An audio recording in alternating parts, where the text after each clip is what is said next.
AI कितनी नौकरियां खा जाएगा, सबसे बड़े सवाल पर ऐसा क्या जवाब दिया पीएम मोदी ने कि सब चौंक गए। भारत के इनोवेटर्स के वो शानदार प्रोडक्ट्स दिखाने वाला कंप्लीट चैप्टर खोलने जा रहा हूं जो आपको गर्व से भर देगा। 20 देशों के प्रमुख, बड़े बड़े सीईओज पीएम मोदी की धुआंधार मीटिंग्स में भारत को चमकाने वाले कौन से बड़े फैसले हो गए। एआई कितनी नौकरियां खा जाएगा, सबसे बड़े सवाल पर ऐसा क्या जवाब दिया पीएम मोदी ने कि सब चौंक गए। भारत के मेगा एआई समिट में चीन के कुत्ते पर भयंकर बवाल, गलगोटिया यूनिवर्सिटी के कांड पर अब क्या एक्शन होने जा रहा है। भारत के इनोवेटर्स के वो शानदार प्रोडक्ट्स दिखाने वाला कंप्लीट चैप्टर खोलने जा रहा हूं जो आपको गर्व से भर देगा। देखिए, जिस वक्त दुनिया के बहुत देश एआई के बारे में सिर्फ सोच ही रहे हैं, उस वक्त में नरेंद्र मोदी ने सोच से आगे बढ़कर ग्लोबल लेवल की समिट करवा दी, जिसमें दुनिया भर के नेता आ रहे हैं, दुनिया भर की बड़ी बड़ी कंपनियां आ रही हैं, दुनिया में भारत की चर्चा हो रही है, बड़ी बड़ी कंपनियों के सीईओज आ रहे हैं। लेकिन हमारे यहां इस पर बात करने की जगह बात क्या हो रही है, एक प्राइवेट यूनिवर्सिटी के कांड की बात हो रही है कि चाइना का रोबोडॉग कैसे आ गया, और एक कांड को बता दिया गया कि पूरा समिट ही एकदम खत्म हो गया। भाई, आज पूरा दिन लोग इसी में लगे रह गए। मेगा एआई समिट हो रहा है, देश के लिए गर्व की बात होनी चाहिए। वहां चीन के कुत्ते पे बहस चल रही है। इस यूनिवर्सिटी ने जो किया उसका नतीजा तो वो भुगत रही है, आगे और भुगतेगी। लेकिन इस एक कांड से जो लोग पूरी एआई समिट को लपेट रहे हैं, कांग्रेस तो पूरे एआई समिट को खत्म मामला बताने लग गई। जो लोग एआई समिट को लेकर पॉलिटिक्स कर रहे हैं, उन्हें आज पाठशाला का यह चैप्टर जरूर देख लेना चाहिए। एआई समिट खत्म नहीं हुआ है बॉस, दुनिया भर में इसकी चर्चा क्यों हो रही है आज आपको दिखाऊंगा। 20 देशों के बड़े बड़े नेता यहां आ रहे हैं, मिल रहे हैं, बड़े बड़े सीईओ से मुलाकात हो रही है पीएम मोदी की। प्रधानमंत्री मोदी ने अपनी धुआंधार मीटिंग्स में भारत को चमकाने वाले कौन से बड़े फैसले किए, आज आपको वो भी बताऊंगा। मोदी की एआई समिट को कैसे दुनिया एक बड़ी पहल और बड़ा अचीवमेंट मान रही है, आज आपको सुनना चाहिए, क्योंकि यहां तो खाली गलगोटिया यूनिवर्सिटी के कांड के अलावा जैसे कुछ हुआ ही नहीं ऐसा लग रहा है। सिर्फ एक कंट्रोवर्सी को दिखाकर भारत के इनोवेटर्स की क्षमता पर जो लोग डाउट कर रहे हैं, उनके डाउट आज मैं क्लियर करूंगा। आपको बताऊंगा कि भारत के इनोवेटर्स ऐसे कौन कौन से काम कर रहे हैं जो चीन से किसी मामले में कम नहीं है। चीन के रोबोडॉग की बड़ी आज लोगों ने चर्चा की। भारत क्या अपना रोबोडॉग नहीं बना रहा है, आज आपको उससे भी मिलवाऊंगा। भारत किसी से कम नहीं है, यह चैप्टर आपको बताएगा। लेकिन पहले आप देखिए कि भारत की एआई समिट को लेकर 2 दिन से जो माहौल बनाया जा रहा था, उस माहौल को कैसे पीएम मोदी ने एक झटके में आज बदल दिया, उसकी एक झलक।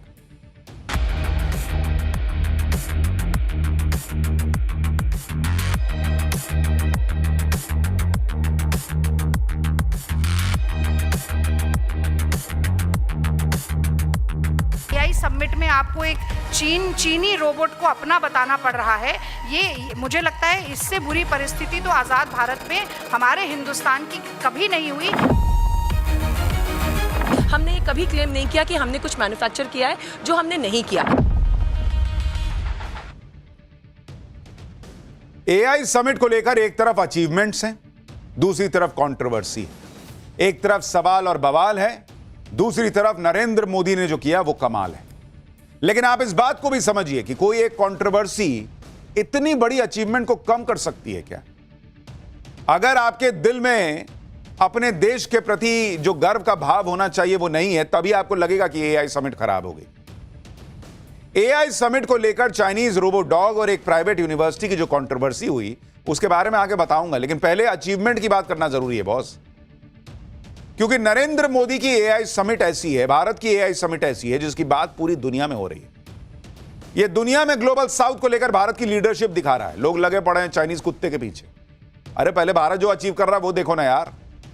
आप देखिए कि कुछ देर पहले ही पीएम मोदी एआई समिट में पहुंचे और वहां वर्ल्ड लीडर्स का स्वागत किया।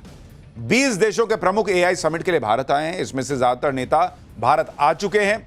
पीएम मोदी ने एआई समिट में उनका स्वागत किया। यूएन के जनरल सेक्रेटरी भी भारत मंडपम पहुंचे। यानी कोई छोटा मोटा इवेंट कर दिया वैसा नहीं है। दुनिया को नरेंद्र मोदी ये दिखा रहे हैं कि भारत जो चीजें कर रहा है वो किस बड़े स्केल पर करता है। बड़े बड़े नेता एआई समिट में आ चुके हैं, बड़ी बड़ी कंपनियों के सीईओ इसके लिए आए हुए हैं। आज पीएम मोदी ने गूगल के सीईओ सुंदर पिचाई से भी मुलाकात की है, तस्वीरें आप देखिए। अच्छा, पीएम मोदी कई बार विदेश जाते हैं तो सूट बूट पहनते हैं। आज बहुत दिन बाद घर में भी देख रहा हूं, भारत में भी सूट बूट पहन के थे। पीएम मोदी ने सुंदर पिचाई के साथ एआई पर चर्चा की। कैसे गूगल जैसा टेक्नोलॉजी जायंट भारत के टैलेंट स्टूडेंट्स और प्रोफेशनल्स के साथ एआई की फील्ड में काम कर सकता है, इस पर बातचीत हुई। गूगल के सीईओ ने आज ही एक बड़ा ऐलान भी कर दिया। सुंदर पिचाई ने कहा कि वो इंडिया अमेरिका कनेक्ट इनिशिएटिव का ऐलान कर रहे हैं। इसके तहत भारत और अमेरिका के बीच एआई कनेक्टिविटी को बढ़ाया जाएगा। इसके साथ Google AI professional certificate programme का भी ऐलान किया गया। भारत की बात करते हुए गूगल के सीईओ ने कहा कि भारत की स्थिति बहुत अच्छी है, कोई बाधा है ही नहीं। सुंदर पिचाई ने कहा कि भारत इस तरह का बदलाव ला रहा है या भारत में ऐसा बदलाव हो रहा है जिससे next world leading AI major Bharat में तैयार होंगे। सुंदर पिचाई को दिख रहा है कि भारत में गजब हो रखा है एआई के मामले में। कांग्रेस कह रही कि बाप रे बाप क्या ही कांड हो रहा है, क्या हो रहा, कुछ नहीं हो रहा। सुंदर पिचाई ने माना कि भारत में एआई के इकोसिस्टम को विकसित करने में अहम काम हुआ है। सुंदर पिचाई ने भारत के एआई मॉडल सर्वम का जिक्र किया, जो बताता है कि भारत में घरेलू लेवल पर एआई तकनीक पर बढ़िया काम हो रहा है। यहां भारत में कुछ लोग एआई समिट पर सवाल उठा रहे हैं। उधर दुनिया के बड़े बड़े देशों के नेता एआई समिट को लेकर इतना एक्साइटेड हैं कि वो नरेंद्र मोदी के साथ दिल वाला इमोजी बना रहे हैं। पीएम मोदी और फ्रांस के राष्ट्रपति की यह तस्वीर एआई जनरेटेड है, लेकिन इसे फ्रांस के राष्ट्रपति ने पोस्ट किया है। मतलब ये बताते हुए कि हम ऐसा ही कुछ फील कर रहे हैं। और लिखा है कि when friends connect, innovation follows, ready for the AI impact summit. आप देखिए कि एक तरफ भारत में ही एक इकोसिस्टम है जो एआई समिट को बदनाम करने में लगा है, दूसरी तरफ दुनिया की बड़ी बड़ी कंपनी के प्रतिनिधि भारत के एआई ताकत को सलाम कर रहे हैं। जैसे प्रोसेस, जो दुनिया की बड़ी टेक इन्वेस्टर्स कंपनी है, वो कह रही है कि भारत में उपभोक्ता उद्यम मजबूत है। कंपनी के अधिकारी कह रहे हैं कि भारत की ग्रोथ बहुत फास्ट है। कंपनी बोल रही है कि भारत का एआई समिट ग्रेट है, ये बहुत बड़ा है, यहां बहुत सी चीजें हो रही हैं, बहुत ही अद्भुत है। बड़ी बड़ी कंपनी भारत के एआई समिट को ग्रेट बता रही है। और अपने यहां के कांग्रेस और बाकी लोग क्या कह रहे हैं अभी आगे दिखाऊंगा। अंतर्राष्ट्रीय कंपनी एनवीडिया ने कहा कि भारत अपने मजबूत डेवलपर नेटवर्क, स्टार्टअप और साझेदारों के साथ एआई इनोवेशन के सबसे महत्वपूर्ण केंद्रों में से एक बन गया है। ये बातें वो कंपनी कह रही है जो दुनिया की सबसे बड़ी कंपनियों में गिनी जाती है। इसी तरह global venture capital firm SL ने कहा है कि भारत अगले दशक में टेक्नोलॉजी का उपयोग करके अपने मार्केट कैपिटलाइजेशन को 2 ट्रिलियन अमेरिकी डॉलर का इजाफा करने जा रहा है। कंपनी ने कहा कि इसका मतलब यह है कि भारत में 100 बिलियन डॉलर वाली कई कंपनियां होने वाली हैं और यह बहुत बड़ा जंप होगा। इसी तरह गूगल डीप माइंड के सीईओ ने कहा है कि अगर भारत के युवा एआई के नए उपकरणों को पूरी तरह से अपना लें और उनमें महारत हासिल कर लें तो वो एआई परिवर्तन के अग्रदूत के रूप में उभर सकते हैं। यानी दुनिया भर की बड़ी बड़ी कंपनियां कह रही हैं बॉस कि भारत लीड कर रहा है और आगे और लीड करेगा। भारत में एआई को लेकर अपॉर्चुनिटीज की प्रबल संभावनाएं खुली हुई हैं। आप मेटा कंपनी के एआई चीफ ऑफिसर को सुनिए जो कह रहे हैं कि अमेरिका की तुलना में भारत में ज्यादा कंज्यूमर एआई स्टार्टअप्स हैं। वो भारत के लिए और क्या कह रहे हैं, एक बार सुनिए आप। I think India is actually दुनिया की बड़ी बड़ी कंपनियां भारत के एआई समिट को न सिर्फ गेम चेंजर बता रही हैं, बल्कि बड़ी बड़ी कंपनियां एआई के मामले में भारत में निवेश भी करने वाली हैं।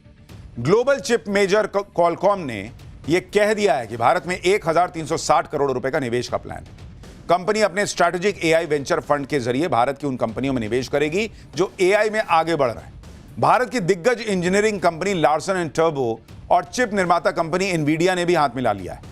एलएनटी ने एनवीडिया के साथ मिलकर गीगावाट स्केल एआई इंफ्रास्ट्रक्चर विकसित करने की योजना का ऐलान किया। यानी भारत के एआई सेक्टर में इंटरनेशनल कंपनियां दिलचस्पी दिखा रही हैं, उन्हें भारत में नए नए मौके दिख रहे हैं। आप केंद्रीय मंत्री अश्विनी वैष्णव को सुनिए, वो तो दावा कर रहे हैं कि अगले 2 सालों में एआई के क्षेत्र में $200 बिलियन का निवेश हो सकता है। So far, whatever investment commitments we have seen, looks like in the coming 2 years, we should be seeing more than $200 billion worth investment across the 5 layers of AI stack. Bharat में होने वाले एआई समिट की चर्चा पूरी दुनिया में हो रही है क्योंकि ये एआई समिट ग्लोबल साउथ की आवाज बन रहा है। एआई को लेकर पीएम मोदी का क्या विजन है वो पीएम मोदी ने खुद बताया। एक न्यूज एजेंसी को दिए इंटरव्यू में पीएम मोदी ने कहा कि आत्मनिर्भर भारत में एआई के लिए उनका विजन 3 पिलर पर टिका है: संप्रभुता, समावेशिता और इनोवेशन। उन्होंने कहा कि उनका विजन है कि भारत दुनिया भर में टॉप 3 एआई सुपर पावर में से एक होना चाहिए और सिर्फ एआई के इस्तेमाल में ही नहीं बल्कि बनाने में भी। हमारे एआई मॉडल दुनिया भर में इस्तेमाल किए जाएं जो करोड़ों लोगों को उनकी अपनी भाषाओं में सर्विस देंगे। पीएम मोदी ने कहा कि हम चाहते हैं कि एआई के फायदे सभी तक पहुंचे, न कि सिर्फ शुरुआती तौर पर इसे अपनाने वालों तक ही सीमित रहे।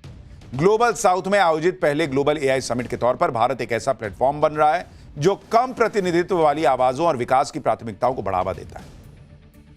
युवाओं में एआई से नौकरियां छिन जाने के डर को दूर करते हुए पीएम मोदी ने कहा कि तैयारी डर का सबसे अच्छा जवाब है, इसलिए सरकार स्किलिंग और रीस्किलिंग पर लगातार निवेश कर रही है ताकि लोग एआई वाले भविष्य के लिए तैयार हो सकें।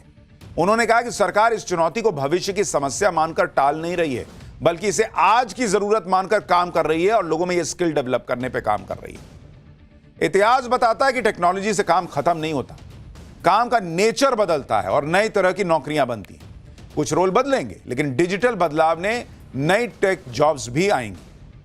यानी एआई सबकी नौकरियां खा जाएगा, उस डर को भी पीएम मोदी ने दूर किया कि अरे नहीं बॉस, आप खुद को अपग्रेड कीजिए और अगर टेक्नोलॉजी आएगी तो दूसरे तरह की नौकरियां आएंगी, तो उसके लिए तैयार रहिए। भाई लोग यही तो सोचते थे कंप्यूटर आएगा, बाप रे बाप सबकी नौकरी चली जाएगी। हुआ क्या ऐसा? यह माना कि काम के तरीकों में बदलाव होंगे, कुछ नौकरियां जाएंगी, लेकिन कई नई क्रिएट होंगी। भारत में एआई को रफ्तार देने के लिए पीएम मोदी लगातार काम कर रहा है। मोदी सरकार इंडिया एआई मिशन 2.0 पर काम कर रही है। केंद्रीय मंत्री अश्विनी वैष्णव ने बताया कि सरकार जल्दी ही इंडिया एआई मिशन 2.0 लॉन्च करने जा रही है। अश्विनी वैष्णव ने बताया कि जैसे भारत ने यूपीआई बनाया था, वैसे ही एआई का यूपीआई बनेगा जो पूरी दुनिया के लिए होगा। केंद्रीय मंत्री ने कहा कि यूपीआई टाइप प्लेटफॉर्म की तरह भारत एआई की सर्विस देगा, यानी भारत ऐसे एआई मॉडल्स तैयार करेगा जो भारतीयों की तो मदद करेंगे, साथ ही ग्लोबल साउथ के कमजोर देशों में भी इसका इस्तेमाल हो सकेगा। भारत में जो एआई समिट हो रहा है उसमें 100 से ज्यादा देश हिस्सा ले रहे हैं। 20 देशों के प्रमुख भारत में, यानी अगले 2 दिन वर्ल्ड डिप्लोमेसी का मेगा शो भारत में हो रहा है। और नरेंद्र मोदी जानबूझ के इसे ग्रैंड लेवल पर कर रहे हैं, क्योंकि जब भी दुनिया में कहीं एआई की बात हो, हर आदमी के दिमाग में एआई सुनते ही भारत का नाम आना चाहिए। हर कंपनी के दिमाग में आना चाहिए कि एआई पे कुछ कर रहा हूं तो भारत में जाके करना चाहिए। और इतने लार्ज स्केल पे होने की वजह से वो चर्चा होगी। पीएम मोदी ने G20 होस्ट कैसे किया था, आपको याद है ना? इतना ग्रैंड था कि दुनिया देखती रह गई थी। इससे भारत की ताकत और क्षमता का भी प्रदर्शन होता है। वैसे ही अब एआई समिट के लिए पीएम मोदी ने 20 देशों के नेताओं को भारत बुला लिया। आप देखिए, इन नेताओं के आते ही दोपहर में पीएम मोदी ने दिल्ली के हैदराबाद हाउस में बैक टू बैक द्विपक्षीय मुलाकातें की। दिल्ली में पीएम मोदी स्पेन के राष्ट्रपति से मिले, फिनलैंड के प्रधानमंत्री के साथ चर्चा की, सर्बिया के राष्ट्रपति के साथ पीएम मोदी ने बातचीत की, क्रोएशिया के प्रधानमंत्री भी आज पीएम मोदी से मिले, एस्टोनिया के राष्ट्रपति ने पीएम मोदी से मुलाकात की, कजाकिस्तान के प्रधानमंत्री से भी पीएम मोदी की मुलाकात हुई। इन मुलाकातों के दौरान पीएम मोदी ने स्पेन और फिनलैंड के राष्ट्र प्रमुखों से इंडिया ईयू ट्रेड डील पर भी बातचीत की। उन्होंने कहा कि यह फ्री ट्रेड एग्रीमेंट भारत और यूरोप के रिश्तों के स्वर्णिम युग की शुरुआत है।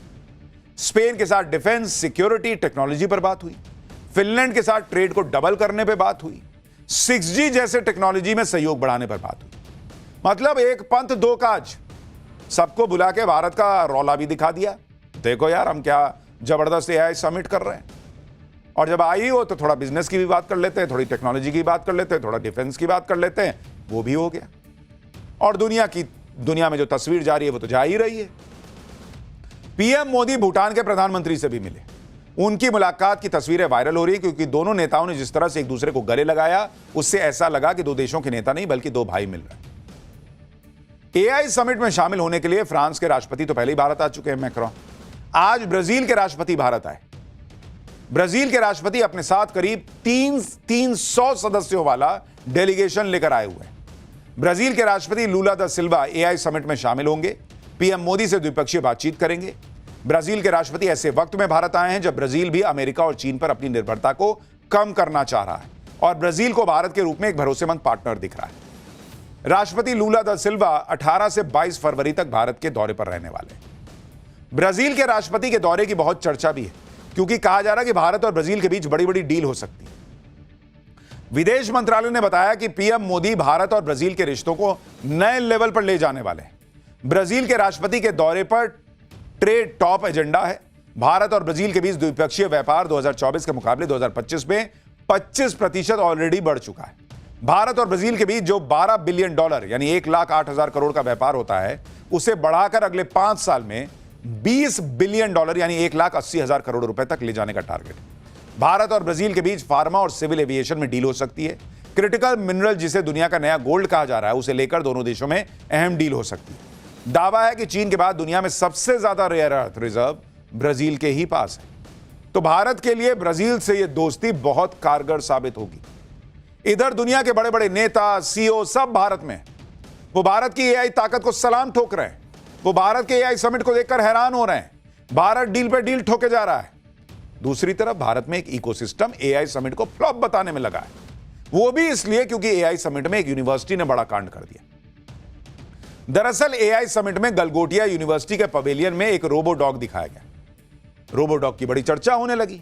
यूनिवर्सिटी की तरफ से बताया गया कि यह रोबो डॉग तो उनकी यूनिवर्सिटी ने ही बनाया है। गलगोटिया यूनिवर्सिटी के पवेलियन में मौजूद प्रोफेसर ने रोबोटिक डॉग का नाम भी ओरियन बता दिया और कहा कि हमारे यहां ही डेवलप हुआ है। प्रोफेसर ने कहा कि गलगोटिया यूनिवर्सिटी एआई सेक्टर में 350 करोड़ रुपए का भारी भरकम इन्वेस्टमेंट कर रही है। इस दावे पर बवाल मच गया क्योंकि बाद में सामने आया कि जो रोबो डॉग दिखाया गया था वो यूनिवर्सिटी ने बनाया ही नहीं था। यह भी दावा किया गया कि यह रोबो डॉग तो मेड इन चाइना है और इसे यूनिवर्सिटी ने अपना प्रोडक्ट बता दिया। इस पर गलगोटिया यूनिवर्सिटी तो ट्रोल हुई, साथ ही भारत का एआई समिट निशाने पर आ गया। माहौल बनाया जाने लगा कि भारत के एआई समिट में तो फर्जीवाड़ा चल रहा है।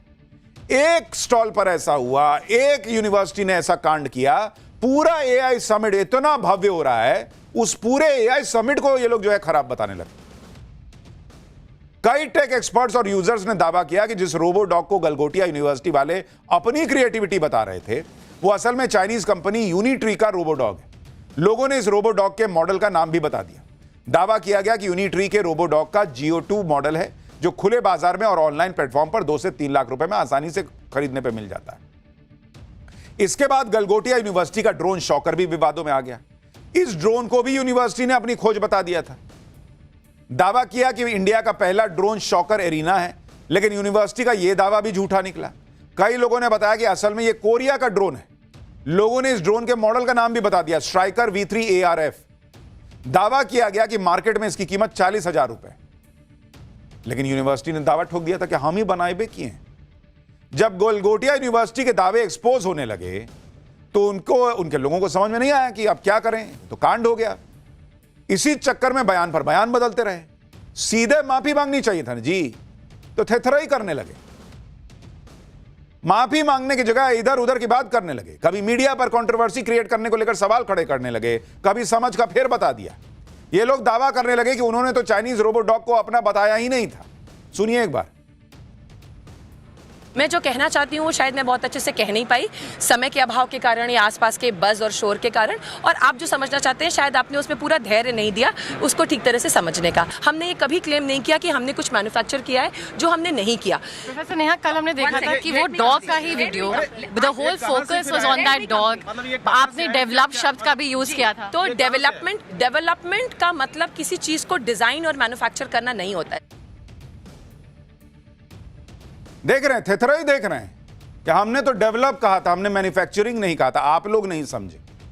और बाद में इसी यूनिवर्सिटी ने माफी मांगी कि हमारी जो महिला कर्मी वहां थी उनको समझ में नहीं आया कि क्या बोलना है, कैमरा देख के हड़बड़ा गई और ये सब बोल दी। तो बाद में माफी काहे मांगे? पहले काहे ये सब फालतू का थेथराई हो रहा था?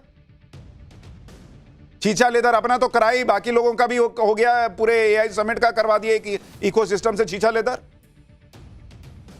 उस सफाई में कह रहे हैं कि इनको समझ में नहीं आया क्या बोलना है, तो नहीं समझ में आया तो कल गलत बोली, तो आज फिर काहे के लिए भेज दिए थे इनको? अब जब चीचा लेदर हो रही है तो यूनिवर्सिटी जो है लिपापोती कर रहा है, तमाशा कर रहा है। और डेवलप किए थे, मैन्युफैक्चर नहीं किए थे, तो वहां क्या दिखाने आए थे कि हम खरीद के कैसे चलाते हैं? घर बैठते फिर। जिस तरह का काम गलगोटिया यूनिवर्सिटी के लोगों ने किया उस पर तो सीधे सीधे माफी मांगनी चाहिए थी और कट लेना चाहिए था, लेकिन ये लोग तब भी नहीं निकले। जब सरकार ने हड़काया तो इन्होंने अपना बोरिया बिस्तर समेटा और वहां से निकले। गलगोटिया यूनिवर्सिटी के लोगों को एआई समिट एक्सपो से बाहर निकाल दिया गया। आयोजकों ने पहले यूनिवर्सिटी के पवेलियन की बिजली काटी और फिर ताला लगाकर बैरिकेडिंग कर दी। सोचिए कितना बेइज्जती हुआ है। कैसा 2 कौड़ी का यूनिवर्सिटी का प्रशासन है भाई।